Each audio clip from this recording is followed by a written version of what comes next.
Welcome to the B&B Podcast, the Bad and Bougie Podcast, for those who want to level up, get the bag, strive and accomplish excellence, and live the life of your dreams. Stay tuned for episodes every Sunday and Thursday, where I post content about attaining happiness, and I help you solve the problems that are holding you back. Hello. I hope everyone is having a good holiday season. Okay, I wish you nothing but happiness and nothing but the best. But let's get into this, okay? The art of the ninja. So, when we talk about the art of the ninja, the number one thing that ninjas do is they move in silence. They work in the shadows. They work where others can't see them. That's the whole point, right? If you think about like an army, this is like 20, 30, 40, 50,000, I don't know, people, and they come marching, right? They come marching in like squares or in a line or whatever, however people march. I'm not a soldier, but they come in as a front, a unified front, but a front nonetheless. Ninjas, however, they move in silence. They move in silence. They understand the number one rule. If people can see you coming, they might stop you. If people cannot see you coming, they cannot stop you. There's a quote, and it's by George R.R. Martin, and it's from the book called A Clash of Kings, and it says, "You cannot fight the enemy you cannot see." And all I'm saying is that if you want to be a killer, they can't see you coming. Do you understand this? Like, there's a level of, if they see you coming, even if they mean well, they can stop you. And let's break this down. Like, what does being a ninja mean? Do you have to go like train with some monks or something? We know that's silly, and no. However, what it means is, even if people like care for you or love you or want the best for you, they can still deter you. They might say, "Oh, wow, that's what you're doing? Are you sure you want to do that?" That little bit of doubt will cause uncertainty in you. And if you've listened to my previous podcast episodes, then you know that uncertainty breeds fear, and fear breeds more uncertainty, which breeds more fear, and it's like this horrible cycle, right? So even when people mean well, even when people are not trying to hurt you or out to get you in any way, they might hurt you. You know what I mean? Without even intending to.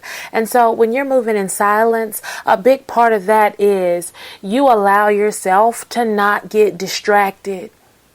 You allow yourself to say, okay, this is what I want to accomplish, and I'm going to continue to move at my own pace. And then when I accomplish that thing and I am accomplished, then I will allow myself to receive accolades and awards for my accomplishment.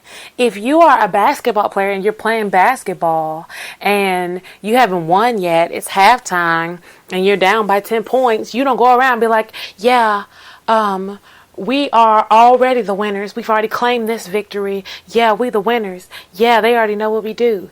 You can still lose. Like, right? Like, you can still lose. I'll tell you another example, sports-wise. And I don't watch the most sports, but I do know what I'm talking about in this particular arena. If you watch football, okay, whenever somebody throws the ball, when the people catch it for like touchdowns or whatever, and they can make a touchdown, they can even do a little fun dance, right? The dab and all that kind of stuff.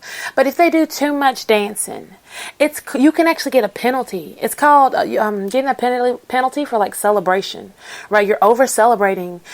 Maybe you got 7 points, but it's the first quarter. Like, why are you over celebrating? That's a penalty in the game of football. Like, it's crazy, but it's a penalty. Like they can take from you because you're doing the absolute most. But when you move like a ninja, when you move in silence, and you understand what that means for you, you are putting yourself in the position to, not only not tell people, because that's obvious, right? But you're also putting yourself in the position to decide if it's something you actually want to do. Let's say you have a project. Let's say you want to start a podcast too. Oh, I'm going to start a podcast. And you go and tell all your family and all your friends. What's the first thing they're going to say? Oh, what's your podcast going to be about? Oh, what are you going to talk about? Oh, you're going to be dealing with that. Oh, that's going to be really hard to talk about. I know some people don't want to hear that kind of stuff. Nobody cares. We're not even talking to those people anyway. We're only really talking to the people who are seeking the knowledge anyway. Like, It's crazy, but that's how people are. And you might feel in yourself like, wow, they might be right. Especially if it's somebody you trust, right? Like a parent or a family member or a good friend or a partner, somebody you're in a relationship with. You might say, wow, this person is really smart. I really respect them and I respect their opinions. Maybe they're telling me the truth. This person not only has distracted you, but they have deterred you from your goal. And they might not have even meant to do it. You see what I'm saying? Or they might have meant to do it without being malicious. Like it might not be like an evil intent. Like they might have been genuinely trying to help you. However, there's a level of, if you go around telling people things and then you don't do it, you're known as that person. We all know somebody who talks too much. Oh, I'm finna go be a rocket scientist. Oh, I'm finna start my own business and I'm gonna write my book and I'm finna have this and this and this and this and this and I'm gonna do that and that. And then we see those people in like 5 years and they haven't done any of it. When you move in silence, even if you change your mind, nobody knows. When you move in silence, even if you tell yourself and you fail in your goal, it happens. Failure is a part of life. You will fail sometimes. You have to get up, dust yourself off and all of that. However, when you fail in front of an audience, it makes it that much harder to get up. That's if you fail. If you're successful, what happens is there be people who always doubt at you, who talk trash, right? Oh, this person thinks they're all that. They finna start this and this and this business. Oh, we're going to have another person selling lashes. Oh, well, buy the lashes or keep moving, okay? We don't care about what you're talking about. But there's a level of even the naysayers, even the people who are against you completely just don't have your best interest at all in their heart. When you're successful, they're going to come around. Oh, wow. I knew you were talking about doing this and that for a long time, and it's good to see you shining. We should hang out sometime. And then you're like, no. Well, I don't know. Maybe they've changed and all. No, scratch all that. When you don't tell people what you're doing, you can pay attention to how they act when they don't think you have nothing going on. And then you can surprise them. And you get to watch that salt on their face. Oh, that's the best feeling when you just look at the salt just oozing out of their skin, just salty, because you moved in silence. You saw your target. You went in and you accomplished what your goal was from the beginning. And not only did you accomplish it, you killed it, RIP. And you can look up in your life and you can say, wow, I did that. I'm glad I did. And you're going to find that moving in silence is almost always the easiest way to have like a clear mind, because you don't have all that noise, that background noise, that white noise. I listened to this guy, and I can't remember his name. I'm drawing a blank. However, he said every time we make a decision from like all these different perspectives. Like the first time we're making a decision, the first perspective that we look at as we make this decision is like from people who love us. Like this is your mom, your dad, your family, your friends. Oh yeah, I support you. You can do it, right? The next perspective we look at is from our enemy. Right? And he says that like this perspective is super important because you never know.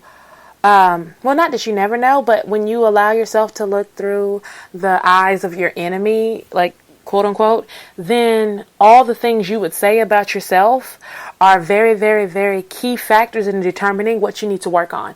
Like if I say I'm going to start a podcast and I tell everybody, okay, or even if I'm just making the decision, like I want to start a podcast, or I want to start a YouTube channel, or I want to start my own makeup line, or whatever, or be a model, or whatever. If you are setting your goals, right, and then all of a sudden something comes in and says, well, I don't think you should do that. You now don't have a clear mind. You now don't have a clear mind because you got two voices in your head. But the enemy might say, oh, I don't think you should do that because you know you're lazy. Right? That's something you might need to work on. So it's important to look and think about the decision you need to make from the guise of who you are as a person, and who you are through the eyes of like somebody who loves you, and then look at the decision through the eyes of someone who like doesn't have your best interest at heart. Because what happens is when you look through the guise or the lens of the person who loves you and they support you, you have good feelings. But when you listen through that lens of your enemy, you will hear everything that you think about yourself that's negative, and that'll give you an opportunity to work on something. You might say, okay, I want to start a business, right? And then the enemy voice inside of you might say, well, you know, you're lazy. Or you know that nobody has ever done what you're trying to do. Are you sure you're smart enough to accomplish that? Okay. Now that is the opportunity to say, okay, I have some discipline issues I need to work on. Or I have some issues with maybe the skill level in that field. I might need to do some research. I might need to gain some knowledge so that my plan that I create, I can effectively execute, right? Like, you don't want to put yourself in the position and ignore the enemy. However, when you tell people about your plans and you're not moving in silence, it adds another voice. So you got the actual voice in your head of the positivity. You've got the actual voice in your head of the enemy. But then you got the actual voice of people who are for you and then the people who are against you, right? So you want to always move in silence. And another big part of moving in silence is understanding what triggers you. And this is so important. What triggers you? If you are not triggered, you will not get mad. Does this make sense? If you're not triggered, there's no reason to get upset, right? You won't have to control yourself so much. Oh, I need to get in control of my anger. Oh, I need to get in control of my how much I talk. Or I need to get in control of every time I tell people something. I just can't stop and I end up oversharing. Like, I can't just tell them a little bit. I have to do the most, right? This is because you're triggered. You're gonna have to figure out what is upsetting you, right? Have you ever been around someone and they're just talking, like out the side of their neck, as we say, and they're just running their mouth. And as you're sitting there listening to them, at first you start off like, I don't care. I don't care what this person is talking about. They're stupid. Or I don't care what this person is talking about. I really don't fool with them like that. Or I don't care what this person is talking about because they're not important to me. And then they just keep talking. And then they keep talking. And then they keep talking. And you be like, if they don't stop talking, I'm going to show them. You've went from I'm calm, I'm clear, I have no uncertainty, I understand that this person is full of mess and I don't care, to listening to them, to believing them, then wanting to prove them wrong. See, in order to prove somebody wrong, there has to be a part of you that believes that they could be right. Does that make sense? Like if somebody says, well, you're never going to be anything. And you get mad. I am going to be something. You have no idea. Like right now, I'm launching a business and starting a podcast. I've got sponsors. You don't know me.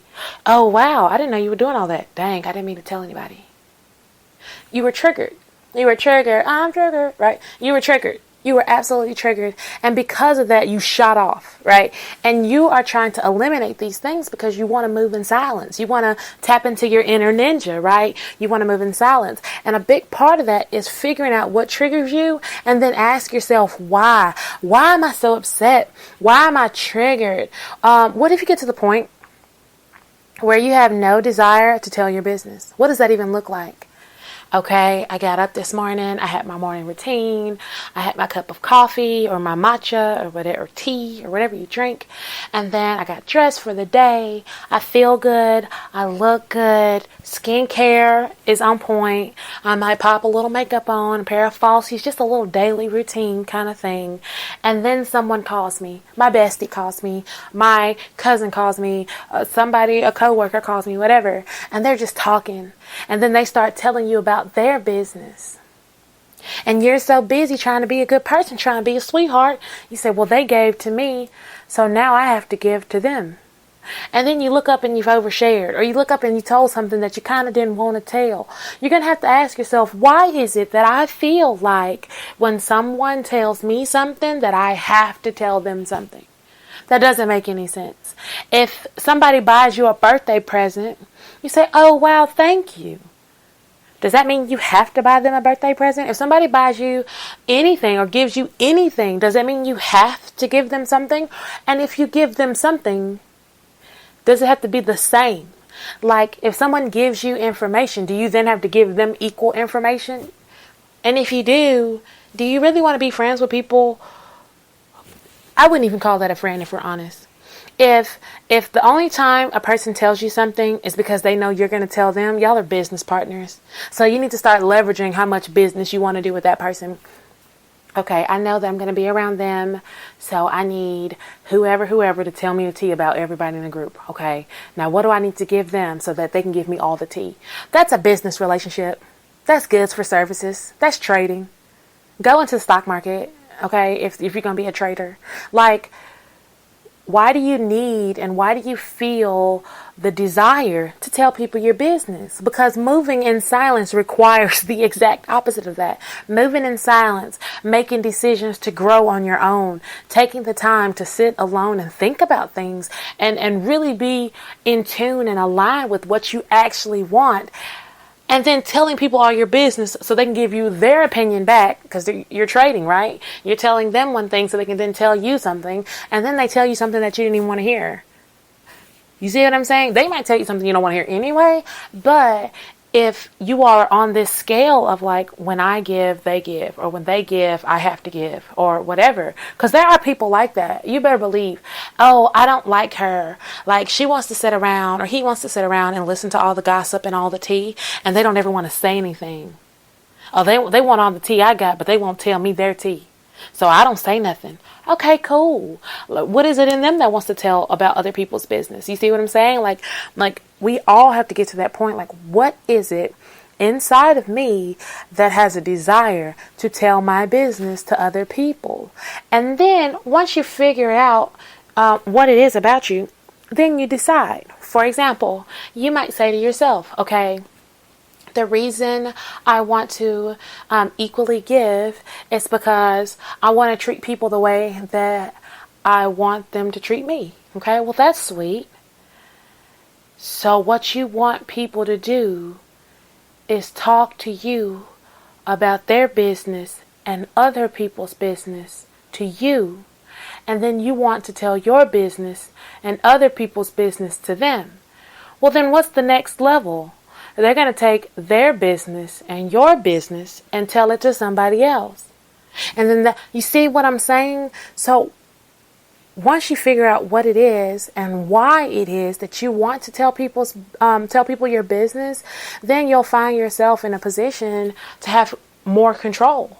Right? Because if you're trying to control yourself from talking, and you're trying to control yourself from getting upset or getting triggered, but you're not taking the time to figure out why it is you're even getting upset in the first place, you're not helping yourself. You're like spraying spray over stinky trash. You see what I'm saying? You actually have to take the trash out, clean the can if you need to, spray the spray on top of that clean can, and then put a fresh bag in. And I know that's a lot, but that's kind of the process. If you say, well, I've learned that people don't care about you or like you or love you if you don't give to them. Oh, wow. Well, when you were born, did you give something to your parents? They love you more than anybody. It's supposed to be. Right? It's supposed to be that your family loves you more than anybody. Did you give? I mean, you gave them the gift of yourself. But what else did you buy your parents when you were an infant? Nothing. Absolutely nothing. You didn't buy nobody nothing, and people still loved you the same. Your best friend, when they decided to be your best friend and y'all were hanging out every day or kicking it or whatever, especially when you were a kid, what did you buy them? What did you give them? You gave them friendship and companionship and love. That's fine. And you expected those things in return. Okay, that's fine. If that's your reasoning, I want to give and receive equally, well, that's fine. I don't want to know anybody else's business. Not really. Half the time when you hear other people's business, it's not true. And then the times when it is true, you have to wonder, if this person is sitting up telling me all of another person's business, when they're not with me, they're telling my business to somebody else. And if you're a person that wants to give and receive equally, you don't want nobody talking about you.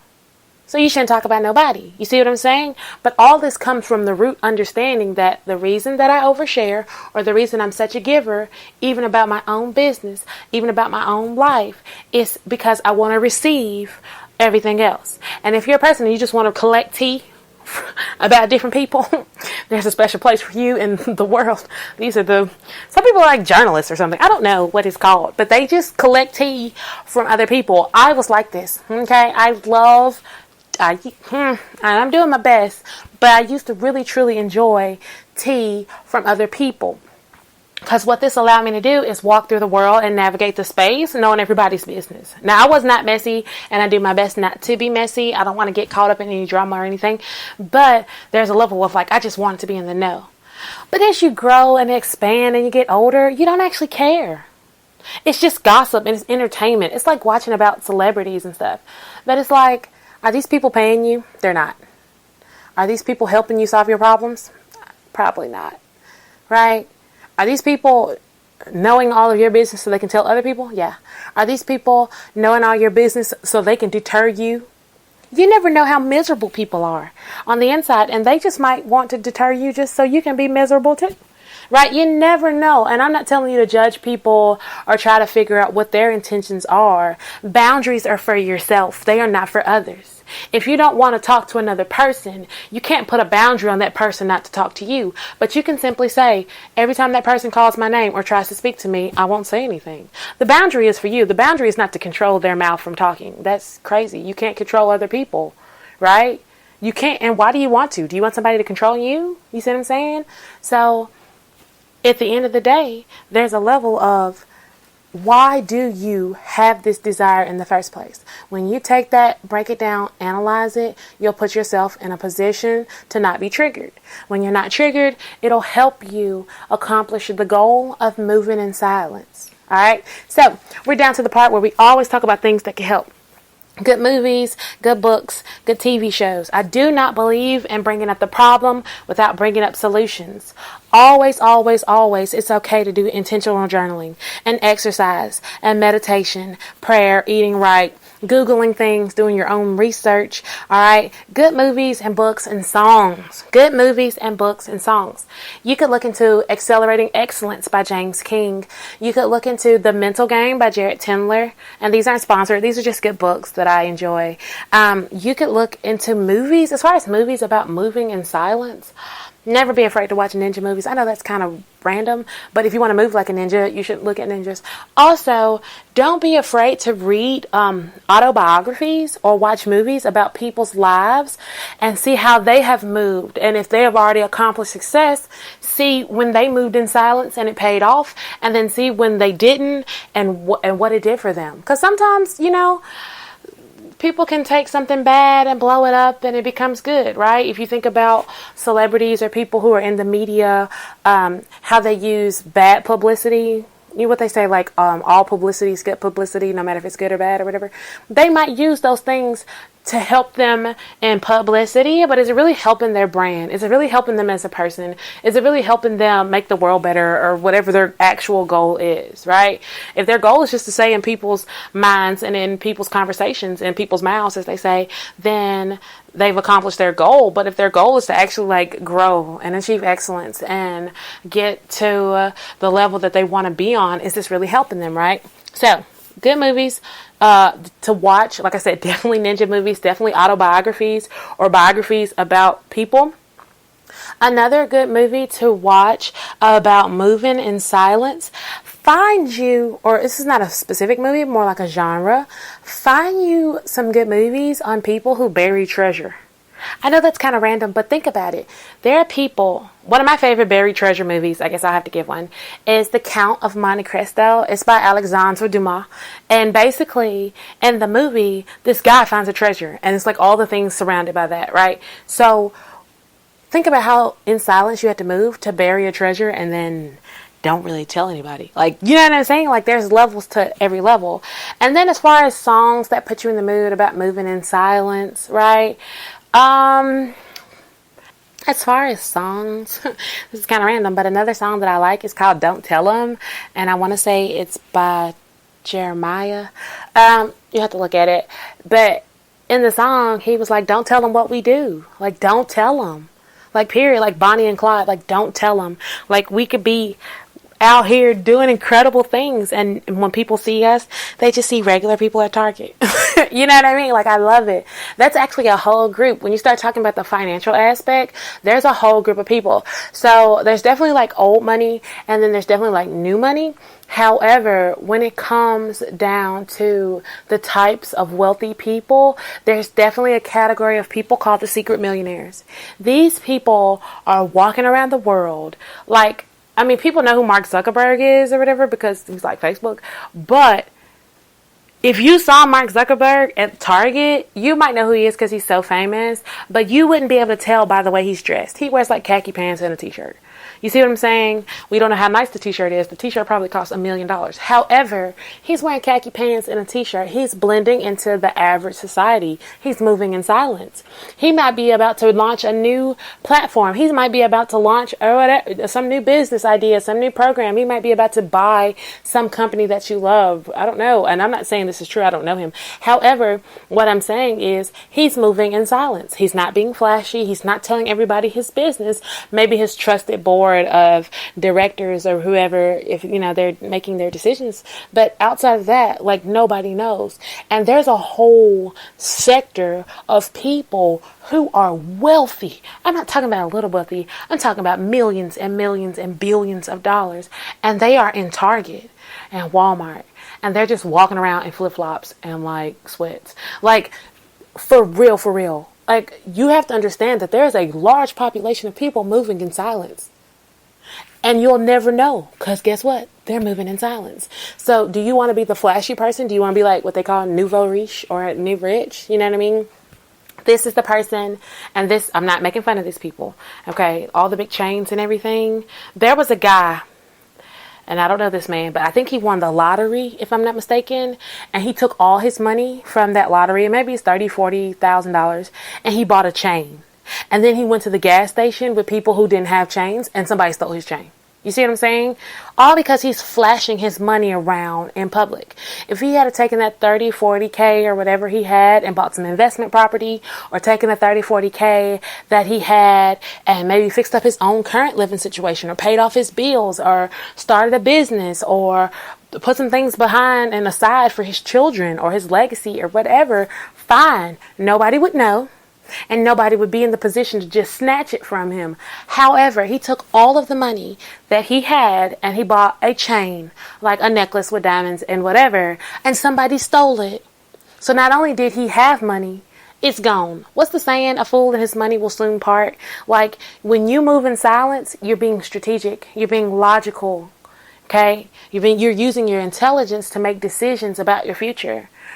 When you just tell everybody and you're flashy, what you say to people is, not only do I have money, but I want you to know how much money I have. Exactly.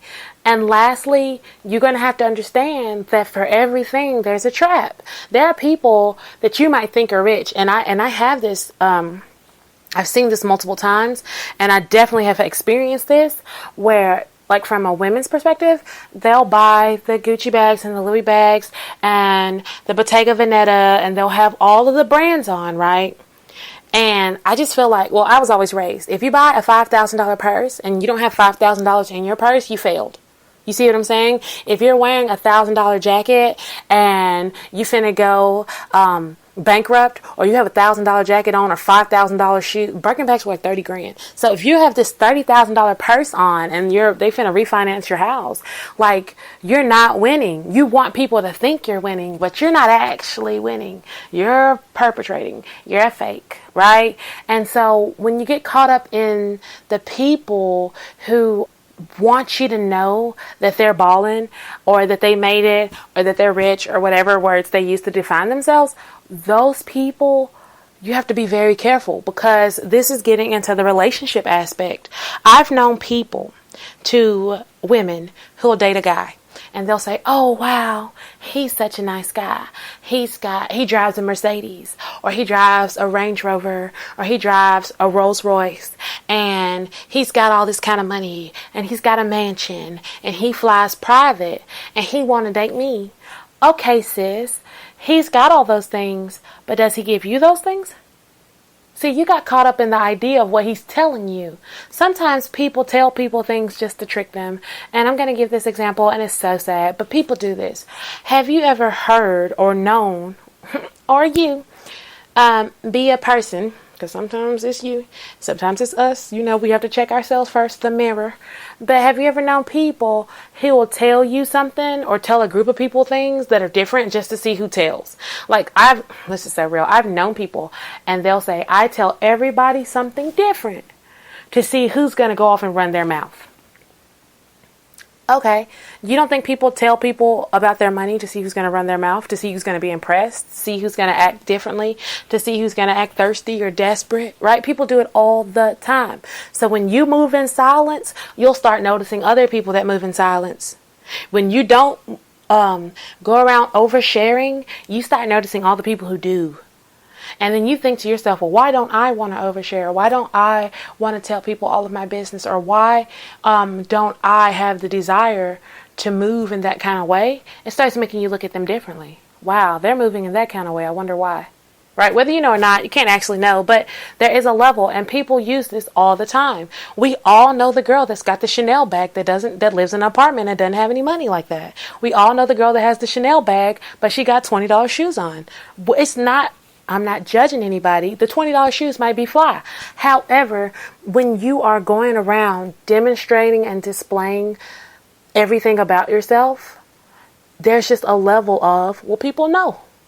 And then you are subject to their opinions and all of their, it's really just opinions. You are subject to their opinions, and they will tell you, oh, I love your purse. You still live over there in those apartments over there? Oh, wow. You're dating that rich guy. Wow. You had to pay for your own ticket? I saw this. This is not even a game. I saw this thing, and I think it was on YouTube.